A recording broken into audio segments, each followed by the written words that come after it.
मैं सामने करा ना ना ये फोटो डाल दीजिए कटा पेन 3 नंबर पेज वाला इको सेंसिटिव जोन बनने से किसी का नहीं विस्थापन। मिल्की राम शर्मा।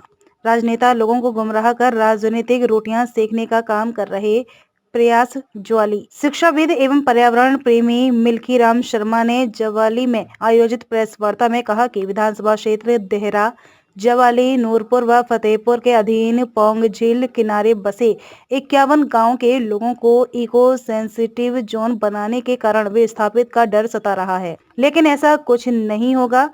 कुछ एक राजनेता अपनी राजनीतिक रोटियां सेकने का प्रयास कर रहे हैं और जनता को जानबूझकर गुमराह कर रहे हैं।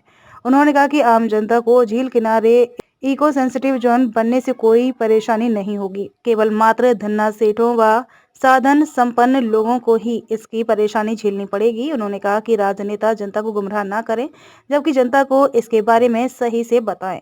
मिल्की राम शर्मा ने कहा कि 662 वन्य सेंचुरी हैं, जिनमें से पोंगल झील भी एक है। उन्होंने कहा कि पोंगल झील को छोड़कर अन्य सभी सेंचुरी में इको सेंसिटिव जोन बन चुके हैं, जिसके बनने से किसी का कोई विस्थापन नहीं हुआ है तथा एवं पौंग झील किनारे इको सेंसिटिव जोन बनने से भी किसी को अपना घर नहीं छोड़ना पड़ेगा। उन्होंने कहा कि इको सेंसिटिव जोन बनने से पौंग झील किनारे बसे लोगों को डरने की जरूरत नहीं है। इको सेंसिटिव जोन बनने से किसी का कोई नुकसान नहीं होगा।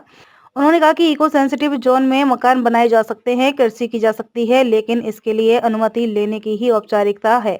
उन्होंने कहा कि पाबंदी बड़े बड़े लोगों को महसूस हो रही है, जिससे होटल, कारखाने इत्यादि खोलने हैं।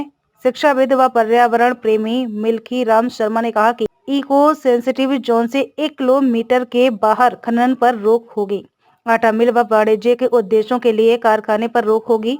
उन्होंने कहा कि इस एरिया में पैराग्लाइडर उड़ाने पर पाबंदी होगी। उन्होंने कहा कि इस इको सेंसिटिव जोन में आम लोगों की रोजमर्रा कार्य में कोई भी असर नहीं पड़ेगा। उन्होंने कहा कि देश में 662 इको सेंसिटिव जोन हैं, इनमें पौंग झील भी शामिल है। उन्होंने कहा कि इन सभी क्षेत्रों में कहीं भी कोई भी विस्थापन नहीं हुआ है और न ही यहां पर विस्थापन होगा। उन्होंने कहा कि सुप्रीम कोर्ट के 3 सदस्यों खंडपीठ का 26 अप्रैल 2023 को इस पर बड़ा फैसला आया है।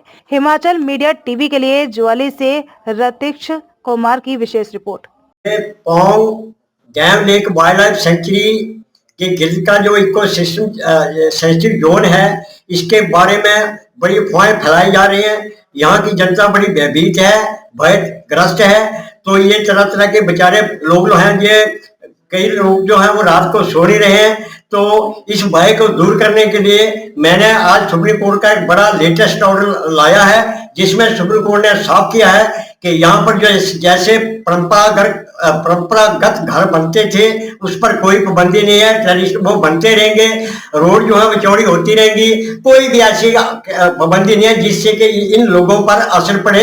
अगर असर पड़ेगा तो वो बड़े बड़े उद्योगपतियों पर पड़ेगा या जो गलत काम करते हैं उन पर पड़ेगा।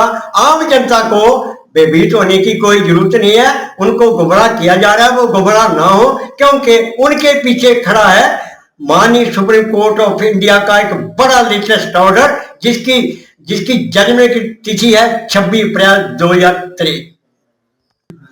देश में 662 लगभग ये जो वाइल्ड लाइफ सेंचुरीज और नेशनल पार्क है, तो इनके गिर्द के जितने भी इको सिस्टम जोन हैं उनमें लाखों लोग रहते हैं। तो जो काम वो करते हैं वो कर रहे हैं, वो होते रहे, उस पर कोई भी पाबंदी नहीं है।